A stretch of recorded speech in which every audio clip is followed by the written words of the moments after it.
Tashkent समझौता क्यों किया गया था? कहा जाता है कि ताशकंद समझौता दबाव वश किया गया था और इसी कारण प्रधानमंत्री लाल बहादुर शास्त्री जान गए।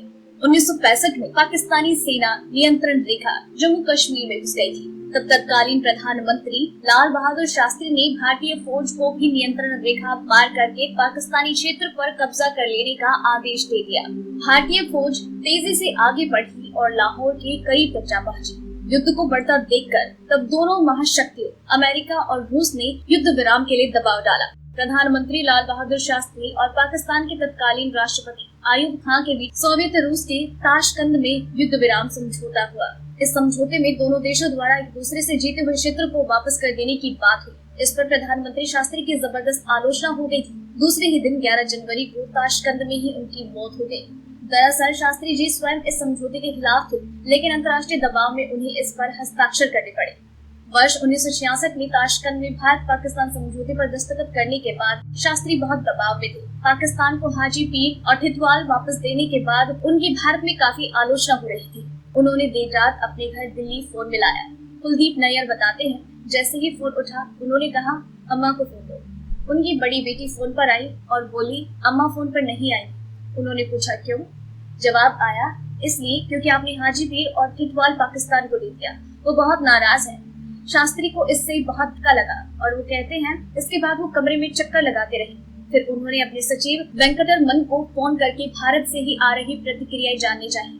वेंकटरमन ने बताया कि तब तक 2 बयान आए थे, एक अटल बिहारी वाजपेयी का और दूसरा था कृष्ण मेनन का, और दोनों ही इस कदम की आलोचना कर रहे थे। कुलदीप बताते हैं, उस समय भारत पाकिस्तान समझौते की खुशी में ताशकंद होटल में पार्टी थी। मैं चूंकि शराब नहीं पीता इसलिए अपने होटल के कमरे में आ गया और सोने की कोशिश करने लगा।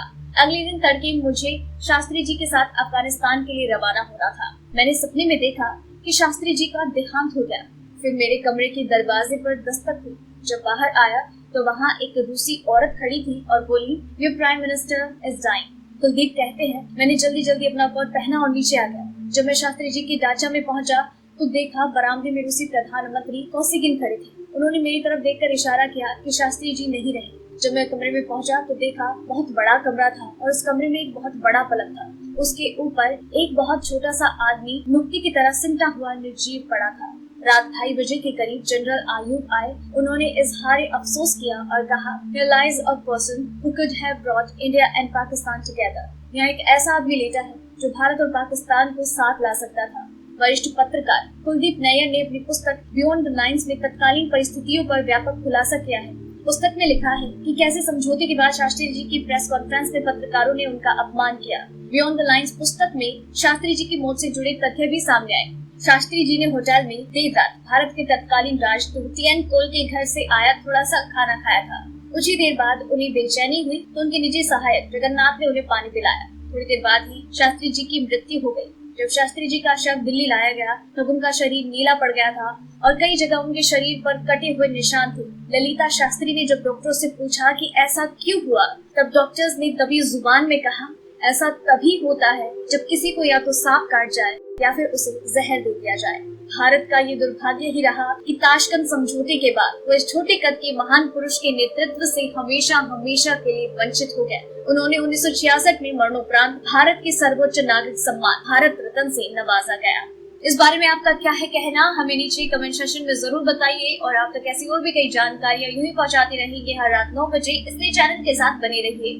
डेली ट्रेंडिंग न्यूज की रिपोर्ट सब्सक्राइब करें हमारा चैनल ऐसी ही लेटेस्ट और इंटरेस्टिंग न्यूज के लिए।